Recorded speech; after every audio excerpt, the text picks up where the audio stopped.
So, I grew up watching animated storytime videos, and every once in a while a new topic for videos would trend, and I always knew I wanted to make one of them. My own edition of random thoughts. Basically, a video listing all of the silly thoughts your brain comes up with. And you know, your girl is an expert at coming up with those, but I'm a little late to the party, I guess. This video isn't particularly exciting, it's just SillyPau being silly. Anyways, here are mine. If ghosts are real, do they realize they're ghosts at first? Do they just continue their daily routine until they eventually start noticing that life itself is phasing right through them? Do ghost criminals continue to attempt to mug people and become surprised when their target is completely unfazed? I think if I became a ghost, I could take a while to realize, seeing as I'm already a ghost to society that's locked in a room. But I'd probably start panicking when I realized my fingers were right through my keyboard and can no longer contact my friends. Come to think of it, could like ghosts like play the piano and stuff? By that logic, I could probably keep my knee locked forever after death and not realize I was a ghost.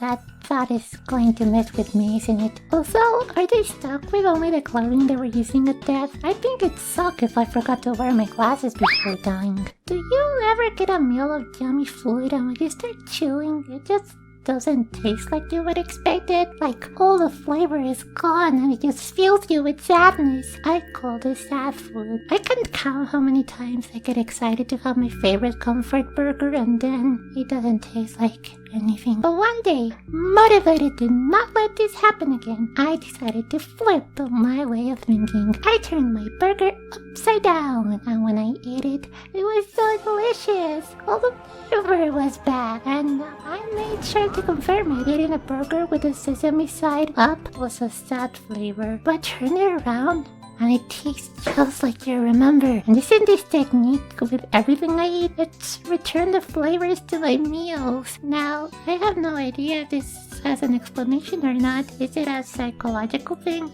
Is there actual science to my conundrum? Maybe something to do with taste buds? I don't know, because everyone I've told this dismisses as yet another one of my crazy rambles. But I know I'm not making this up. I eat my food upside down and it makes me happy. You know how in Persona your inner self manifests into this great, powerful being that's supposed to be a, well, persona of what you really are? What if a neck persona user, someone who's not out as trans yet, who's on their own mission, has this dramatic, bloody persona awakening, and it's the most stereotypical gender role looking persona that far differs from the previous assigned gender? I'm just saying, that's one epic way to come out as trans. It'd be kinda cool if that's how you found out too. You know that fuzzy, static-like needles feeling you get on your limbs after staying still for a very long? I like to think I'm harnessing power from the dark dimension. I'll try to get up,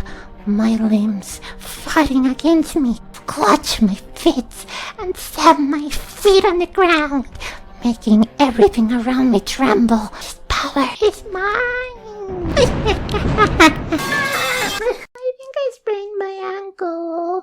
I don't understand love. I put the complicated to complicated dating life. I've lived my life isolated and often cannot recognize certain social cues. Like I'm a scary recluse that will constantly ask for someone to take her hand and reassure her to be able to do anything. This could be interpreted by someone as if they're making some sort of romantic advance with me, when to me it's just something I need from a friend. I'm also completely oblivious to affection in general. It's impossible for me to find the line between this is normal and this is supposed to be romantic or arousing. And don't get me wrong, I still feel in love with the connections I have. That love is still very important to me, and I also don't shy away from making up my own fantasy. However, I'm demisexual. I don't normally get attracted unless I have a previous meaningful connection with someone. So people who aren't like me have a completely different notion of love to mine, and I'm not even sure I understand my own. So one day I'll wake up to a close friend's convinced that we're now dating, and I'll struggle to figure out exactly where it all went a completely different path. It's come to a point where I actually prefer not associating with love labels and stuff because I don't understand them, and I don't think I can, which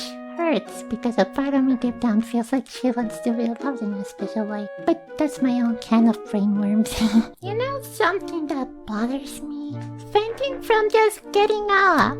I know my body runs on a single leaking corroded AA battery, but it feels like it's really unfair that any movement has a chance to trigger a quick time event where my body collapses and I have to fight to stop myself from falling into the dark, nauseating void that's trying to consume me. I've gotten so used to it, I'm just like, oh, it's happening again, and I'll just fall into any nearby bed or seat and wait it out. Apparently, this is actually really common. Apparently, I have very low blood pressure due to the pill cereal I take every day. But it's still so unfair, so I'll complain about it. A story I find myself giggling about sometimes is how once I ordered takeout from Panda Express and it arrived with a pair of socks. You would not believe how thrilled it was at socks.